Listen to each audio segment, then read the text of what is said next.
ቅዱስ ጊዮርጊስ የኢትዮጵያ ፊት አውራሪ ነው። የኢትዮጵያ በጋዝ ነው። በአድዋ ጦርነት ብቻ የተዋጋውን ነው የምታስቡ። ግን በዘርዓ ያዕቆብ ጊዜ እኮ በነጭ ፈረስ እየተመሰለ ከዘርዓ ያዕቆብ ሰራዊት በፊት እየተቀደመ ለኢትዮጵያ ሲዋጋ የነበር ቅዱስ ጊዮርጊስ ነው። የኢትዮጵያ ገበዟ ገበዘ ኢትዮጵያ ተብሎ የሚጠራው ቅዱስ ጊዮርጊስ ነው። እና አቡነ ሰላማ ከሳቴ ብርሃን የባረኩን የማንንም ሐዋርያ እነ ቅዱስ ማቴዎስ ኢትዮጵያ መጥተው ሰብከው ሲሄዱ ከመቀበል በቀር ከመከበር በቀር የማንም ሐዋርያ በረከቱ እንጂ ደሙ ያልፈሰሰባት ሀገር ኢትዮጵያ ናት።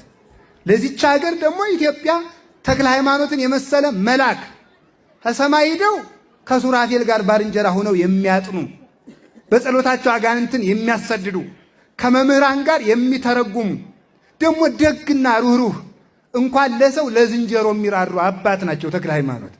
ስለዚህ እሳቸውን